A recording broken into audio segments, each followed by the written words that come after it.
sebagai orang percaya kepada Tuhan, sebagai warga jemaat, kita memiliki sikap hati yang mencintai gereja kita, mencintai ibadah kita, persekutuan kita. Sama seperti yang dikatakan oleh Raja Daud, satu hal yang aku minta kepada Tuhan dan itu yang saya inginkan, diam di rumah Tuhan dan menikmati baiknya setiap hari. Karena itu pada pagi hari ini saya akan berbagi firman Tuhan, yaitu saya mencintai gerejaku. Amin. Bersama-sama kita katakan, saya mencintai gerejaku. Saya mencintai gereja. Belum semua ini. Oke, kita ulang lagi. Saya mencintai gerejaku. Saya mencintai gerejaku. Oke, baik. Terima kasih banyak. Dan bacaan firman Tuhan terdapat di dalam Kisah Para Rasul pasal 2 ayat 42 sampai ayatnya yang ke-47. Bacaan firman Tuhan terdapat di dalam kitab Kisah Para Rasul pasalnya yang kedua ayat 42 sampai ayatnya yang ke-47. Kita baca ayat 41 untuk kita lebih memahami ya secara keseluruhan. Kisah Para Rasul pasal 2, kita mulai baca ayat 41 sampai ayat 47. Demikian bunyi firman Tuhan. Orang-orang yang menerima perkataannya itu dibaptis, dan pada hari itu jumlah mereka bertambah kira-kira 3.000 jiwa. Mereka bertekun dalam pengajaran rasul-rasul, dalam persekutuan, dalam makan roti dan berdoa. Ketakjuban melanda semua orang, sebab rasul-rasul itu mengadakan banyak mujizat dan tanda. Semua orang yang percaya tetap bersatu, dan semua milik mereka adalah milik bersama. Dan selalu ada dari mereka yang menjual harta miliknya, lalu membagi-bagikannya kepada semua orang sesuai dengan keperluan masing-masing. Dengan bertekun dan sehati, mereka berkumpul tiap-tiap hari dalam bait Allah.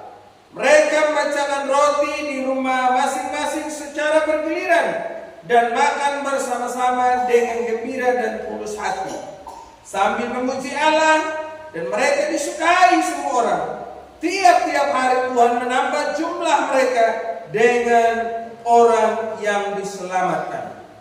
Kita melihat kehidupan dari gereja mula-mula ini sebagai contoh untuk gereja yang hidup di zaman sekarang, di mana kehidupan atau model komunitas yang dibangun oleh mereka sekarang ini sudah berangsur hilang. Gereja mula-mula tidak lagi menjadi patokan bagi kita untuk menjadi contoh yang baik yang kita tiru, yang kita lakukan dalam membangun, menumbuhkan dan membesarkan komunitas yang kita sudah bangun. Kalau kita baca firman Tuhan, ternyata gaya hidup jemaat mula-mula itu mereka memiliki komunitas yang sehat. Dengan kehidupan komunitas yang sehat, mereka akhirnya makin hari semakin bertambah jumlahnya. Kalau gereja atau sebuah komunitas tidak sehat, kalau sudah ada biang kerok di dalamnya yang menjadi duri yang akan menghancurkan sebuah komunitas, maka komunitas itu tidak lagi menjadi sebuah komunitas yang sehat. Dan ia akan mempengaruhi komunitas itu sendiri sehingga tidak menjadi komunitas yang hidup. Akhirnya gereja itu atau komunitas itu tetap berjalan di tempat, tidak mengalami pertumbuhan. Gereja itu tidak akan mengalami perkembangan. Gereja itu tidak bisa berdampak bagi orang-orang di sekeliling. Jemaat mula-mula makin hari Tuhan tambahkan mereka dengan jumlah orang yang percaya kepada Tuhan. Bayangkan dimulai dari satu pribadi yang bernama Yesus, rekrut 12 orang murid, 70 murid, 120 murid, 500 murid dalam kitab Korintus, dan dituliskan juga di dalam kitab Kisah Para Rasul. Waktu si Petrus berkhotbah, yang bertobat 3.000 jiwa, ditambah lagi dengan murid yang sudah ada sebelumnya, maka mereka sudah menjadi 3.000 lebih, tambah lagi 5.000 jiwa, bahkan sampai sekarang sudah miliaran orang yang percaya kepada Tuhan. Kenapa hal ini bisa terjadi? Kenapa perkembangan ini begitu cepat? Karena mereka bangun komunitas mereka, persekutuan mereka dengan sehat. Akhirnya makin hari semakin bertambah, dan mereka juga semakin berdampak menjadi berkat bagi orang lain. Jadi gereja bukan saja kita hanya bangun untuk diri kita sendiri, tetapi juga gereja bisa bangkit dan menjangkau orang lain. Dalam satu visi yang diberikan oleh Tuhan kepada Pak Andreas Hani di GBI Matawai, mereka punya visi yaitu membangun ke dalam, menjangkau keluar. Ini seperti gereja mula-mula, membangun komunitas yang ada di dalam supaya terus bertumbuh. Bukannya lagi kita berpikir bahwa saya ini sudah menjadi gereja yang kuat, saya sudah menjadi jemaat yang sudah semakin hari semakin bertambah banyak. Akhirnya kita lupa untuk terus membangun komunitas kita supaya tetap sehat, dan pada akhirnya kita tidak akan pernah bisa berdampak bagi orang lain. Ada satu kesaksian dari seorang pendeta yang namanya Pak Pendeta Kim. Dia bilang begini, itu dari Korea. Kami punya jemaat itu tidak terlalu begitu banyak seperti jemaat yang lain yang sudah sampai ribuan. Kami hanya ratusan saja. Tapi dari komunitas yang ada dalam gereja itu, mereka bisa pergi sampai ke luar negeri untuk bisa melakukan pelayanan, termasuk di Indonesia. Pada bulan April yang lalu, waktu saya ikut seminar yang disampaikan oleh beliau, waktu itu saudara, kami disuruh tidur di hotel lagi. Habis itu lagi saya dapat sepatu, saya dapat baju 2 lembar, saya dapat uang transport 500.000. Wah, kan bagus. Itu mereka itu gereja kecil, tapi mereka juga bisa berdampak bagi orang lain. Saya mau tanya sama kita sekalian, kira-kira kapan GBI bisa berdampak buat orang lain? Jangan sampai kita mau terima terus ini ya. Jangan sampai kita mau terima terus, mau dapat terus dari luar, tapi kita belum pernah bisa berdampak bagi orang lain. Jadi saudara, mari kita belajar gaya hidup atau karakteristik dari jemaat mula-mula, bagaimana mereka itu menjadi jemaat yang terus berdampak bagi orang lain. Ayatnya yang ke-42 firman Tuhan berkata begini, mereka bertekun dalam pengajaran rasul-rasul, dalam persekutuan, dalam makan roti dan berdoa. Mereka memberikan hidup mereka untuk firman Tuhan, di mana mereka itu setiap hari, kata firman Tuhan, mereka itu selalu berkumpul untuk mendengar firman Tuhan, mendengar pengajaran dari rasul-rasul. Tadi pujian kita mengatakan, setiru saya haus. Ada rasa lapar dan haus yang ada dalam diri jemaat itu sendiri, sehingga mereka itu pengennya mau pergi persekutuan terus, pergi ibadah terus untuk dengarkan firman Tuhan. Sekarang ini saudara, kalau kita pengkhotbah lama-lama, ini jemaat mulai diri sana sini, suruh korek sana sini sudah ini. Sudah tidak fokus, apalagi ditambah sekarang kan kita punya HP. Saya bilang begini, Bapak Ibu Saudara, kita akan buka firman Tuhan, kita baca ayat 42 ya. Oke, saudara langsung buka HP. Jadi seolah-olah saudara baca terus firman Tuhan, padahal saudara lagi lihat-lihat yang lain begitu. Kok Bapak Pendeta tahu? Saya juga pelakunya begitu kan? Saya pelakunya. Jadi tidak sembarangan omong-omong, tapi memang saya juga pengalaman begitu. Kalau sudah khotbah lama-lama, kayaknya sudahlah, cari yang lain sudah. Jadi jemaat mula-mula ini tiap hari itu mereka selalu berkumpul untuk dengarkan pengajaran rasul-rasul. Mereka bertekun. Kalau kita baca juga dalam kitab Esra, orang Israel menunjukkan teladan yang baik juga. Mereka itu bertekun bahkan dari pagi sampai malam hari. Mereka itu duduk mendengarkan Esra menyampaikan firman Tuhan. Sekarang jaga persekutuan, jaga ibadah PA ya kawan. Kalau kita sudah habis, baru habis ini, Paham beli penian dulu. Sebelum doa penutupan, jangan ada yang keluar-keluar, apalagi tuan rumah, bawa hendak anak yang menjadi ya. Padahal abang hendak kok ini lu duanya ngeludu penutupan, batak kami tak kalah pahala ke belakang. Jadi habis peninggu, jangan ada dulu yang bikin ini kopi segala macam sebelum habis doa. Hina doa kenal. Tapi amin yang aku pada hadu bola kadu palah kahalang-halang. Kaya coba kesempatan kata sharing penghampunan. Kita berbagi firman Tuhan. Ay na pulong na promo way nuna nama memberkati. Na pulong na promo way nuna na kurang mengerti. An hening nu ang nu kay an jelaskan kini nu kapet piham gunawan. Jadi mulai sekarang kalau ibadah PA selesai, jangan langsung pikir itu gelas dengan kue di belakang, amin. Nah, saudara yang dikasih oleh Tuhan, firman Tuhan itu menjadi pusat kehidupan mereka. Hanya itu yang mereka cari, bukan yang lain. Walaupun pada akhirnya kalau kita lihat dalam firman Tuhan ini dalam ayat yang ke-46, mereka itu berkumpul dan memecahkan roti. Berarti sama juga dengan kita ini yang bikin kopi dengan kasih kue kalau ada kue, kalau tidak ada.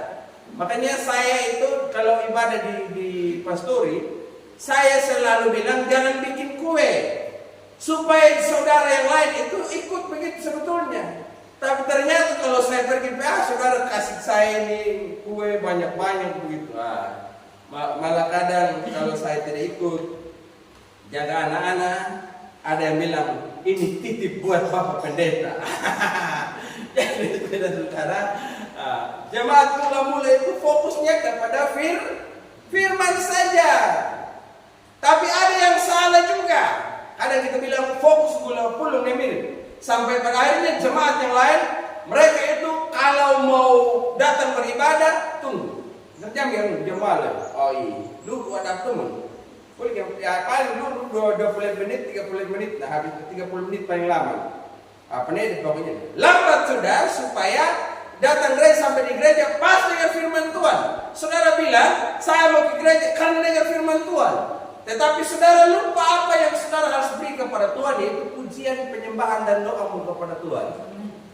Makanya sebetulnya dalam ibadah seperti ini kita memberi kepada Tuhan pujian, penyembahan, korban syukur kita atau persembahan kita pada Tuhan, dan kita juga dapat sesuatu dari Tuhan, yaitu firman Tuhan.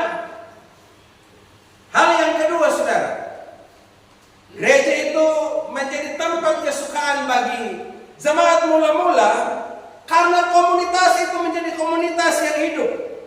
Kita baca dalam ayat yang ke-45 sampai ayat yang ke-46. Saya minta di sebelah kanan saya yang membaca ayat 44 sampai ayat 45. 44 sampai 45.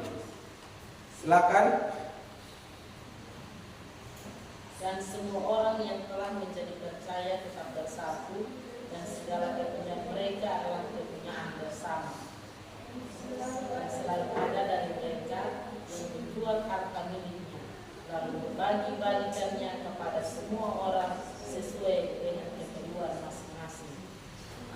Nah, saya lihat mereka bilang begini, bahwa semua orang percaya tetap bersatu, dan segala apa yang mereka miliki itu dianggap sebagai milik bersama. Jadi tidak ada jemaat mula-mula itu yang merasa diri lebih daripada yang lain. Tidak ada jemaat mula-mula yang lebih kaya dari yang lain. Berbeda dengan apa yang kita kejar zaman sekarang. Kita berusaha saya lebih kaya, yang lain berusaha semoga dia tidak akan naik-naik, tapi bertahan dalam keadaan yang susah. Kadang kita berpikir begitu. Tapi jemaat mula-mula mereka menjadi komunitas yang hidup, di mana mereka itu berpikir apa yang mereka miliki sebagai milik bersama. Amalnya muang yang ada. Tapi lo tuh mengang dapat bumbu. Amalnya maning ada pengamun. Aning mana? Limbo kapan naruh? Mana menahu ada tanganmu. Menahu ngap dah kalau jap di diwang bayar ya. Pelikung buang kau harom yang ikut yang model. Lo lenyu harom. Laku mana ning anak lu amai tangan kalu ngang bersama mada. Laku rumah tu. Ngar mening nyumang lo yang ngang tuang mada. Laku melakukan mening nyum ngar anu Janda nak niwangan. Ih, namay lumang yung mga haking na biyo paguluan na. La kalau maninong wana ang luay mga tunghuan na wana.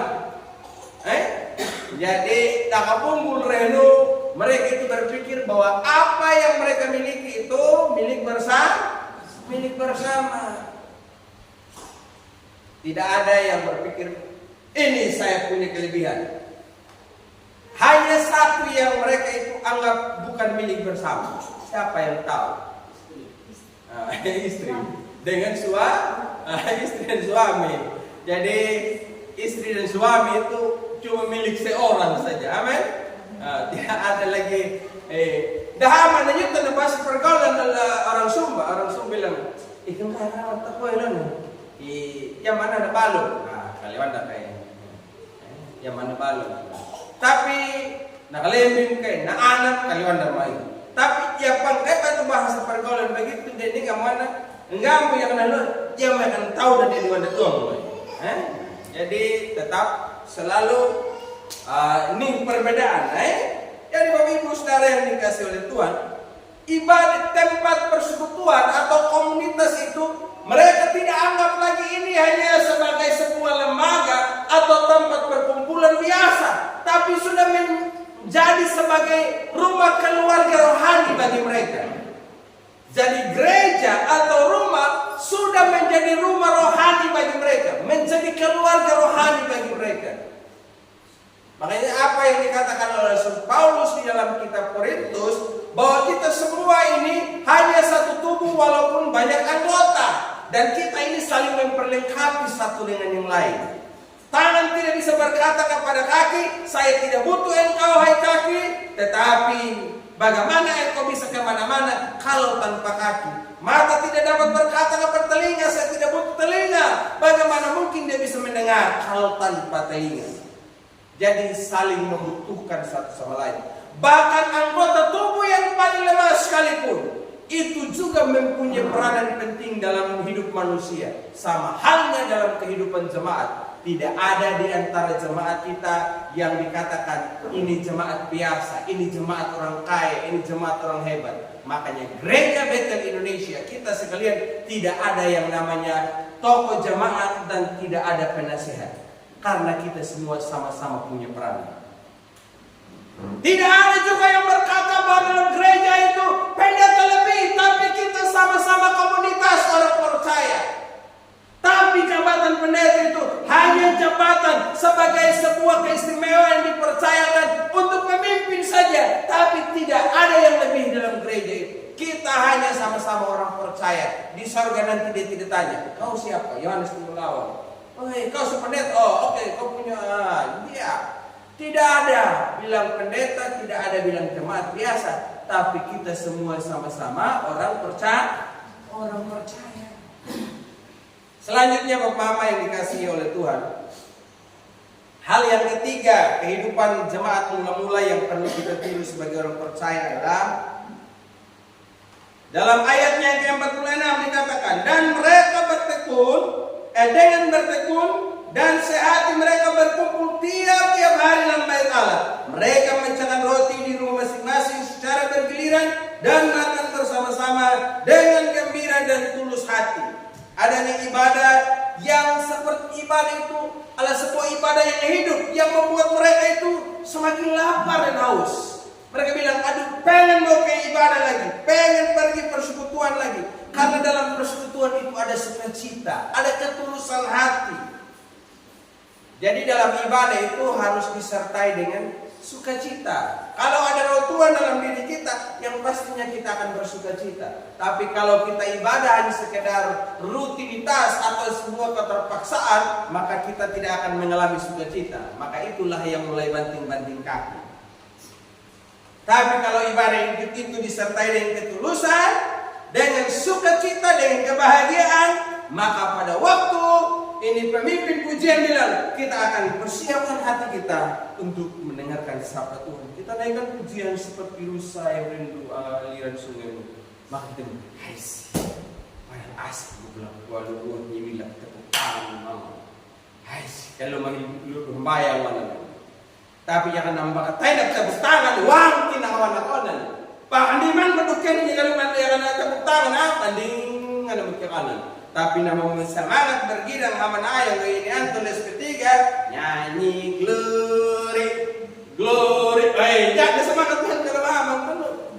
Jadi saudara, semangat mula-mula itu mereka itu punya ketulusan hati dalam beribadah. Dan bukan hanya satu kali, dua kali. Mereka semangat beribadah itu bukan hanya di hari Natal, di ibadah perjamuan kudus, di hari Paskah dan lain sebagainya. Tapi mereka itu punya sukacita setiap hari. Luar biasa saudara, jemaat mula-mula ini. Saya rindu jemaat kita makin hari semakin punya rasa lapar haus akan Tuhan dalam persekutuan. Sehingga kita tetap seperti begini terus. Amin. Tiap hari ada makin banyak orang yang bertambah jumlahnya. Dan yang pasti saudara, kalau ibadah kita itu ada rasa sukacita. Makanya setiap habis ibadah, jangan hanya saudara bersalaman dengan kami sebagai pelayan-pelayan. Halap ibadah jangan hanya salaman dengan kami, tapi sesama jemaat halap patabi nupat tabi halap manuha pagiakai.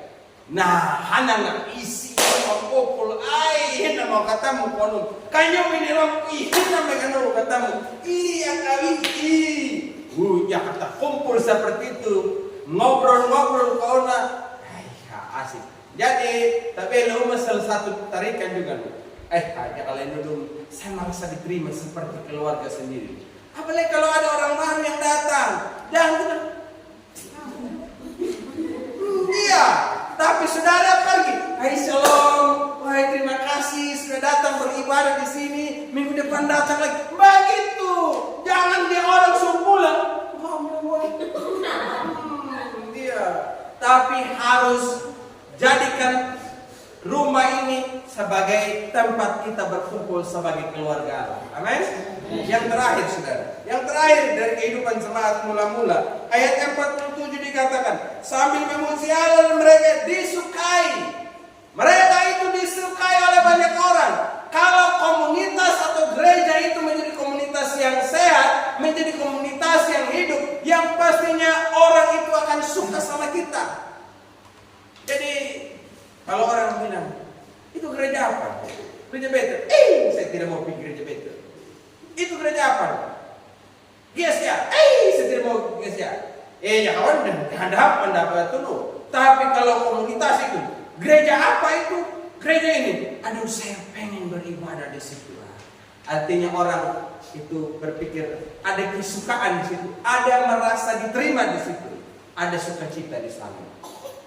Mereka berdampak bagi orang lain sehingga mereka semakin hari semakin bertambah jumlahnya. Pada minggu yang lalu dan minggu kemarin saya baru pulang saja melakukan pelatihan untuk gereja di GBI Mohau, khususnya dalam pelayanan global. Ada satu anak namanya Atun. Nama siapa? Atun. Orang dari Kupang. Ponakan kandung dari Bapak Pendeta Robin Nabuasa di GBI Mohau. Pada waktu kami pelatihan tahun yang lalu, dia duduk paling depan.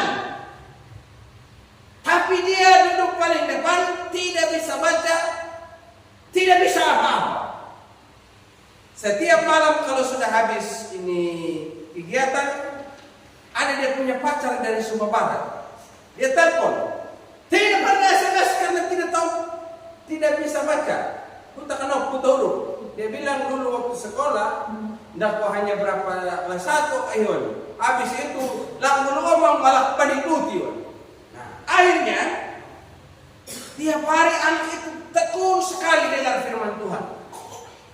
Saya tidak tahu. Waktu itu saya bilang, adik yang penting kau punya ketekunan. Suatu saat engkau akan bisa menjadi anak yang bisa membaca, kau akan bisa menjadi orang yang pintar seperti orang lain. Yang penting kau tekun mencari Tuhan. Minggu kemarin Ibu Pendeta kasih dia kesempatan untuk bersaksi. Saya terkagum waktu dia menyampaikan kesaksian. Dia bilang, saya teringat pada tahun yang lalu Pak Yohanes bilang sama saya, yang penting kau tekun dan berdoa kepada Tuhan dan rajin belajar, pasti kau akan bisa membaca. Dan dia saudara sekarang sudah bisa membaca. Nah, dia bisa baca. Dan selain dia bisa baca, dia sudah bisa khotbah. Dia sudah punya komunitas, dia punya persekutuan sendiri. Dan dia itu berani sekali untuk menyampaikan firman Tuhan. Pergi pasar, saudara, cari kampung bukan hanya sekedar dia singgah. Berapa kampung kampung? 5.000, 3 ikat bolak tidak. Tapi dia masih injili. Mama dari mana? Sudah berapa lama berjualan di sini? Bagaimana dagangannya? Selama ini laku apa tidak? Dalam sehari kira-kira laku berapa? Mereka bercakap bangun persekutuan. Besok datang lagi di tempat yang sama. Wah, sedang saya bisa jumpa dengan mama hari ini. Kalau boleh tahu mama ke gereja hari Minggu di gereja manakah? Dia masih menyampaikan firman Tuhan. Orang buta huruf sekarang sudah bisa baca. Kamu yang bisa baca bagaimana ini? Dan sampai ini kita tidak pernah bisa berbuat apa-apa. Artinya kita bisa berdampak bagi orang lain. Jadi saudara-saudara, mari kita bisa jadi berkat bagi orang lain. Sehingga kita juga bukan saja berpikir untuk keselamatan diri sendiri, tapi berpikir juga untuk orang lain. Kalau saya sudah diselamatkan oleh Tuhan, maka saya mau seluruh keluarga saya diselamatkan oleh Tuhan. Tuhan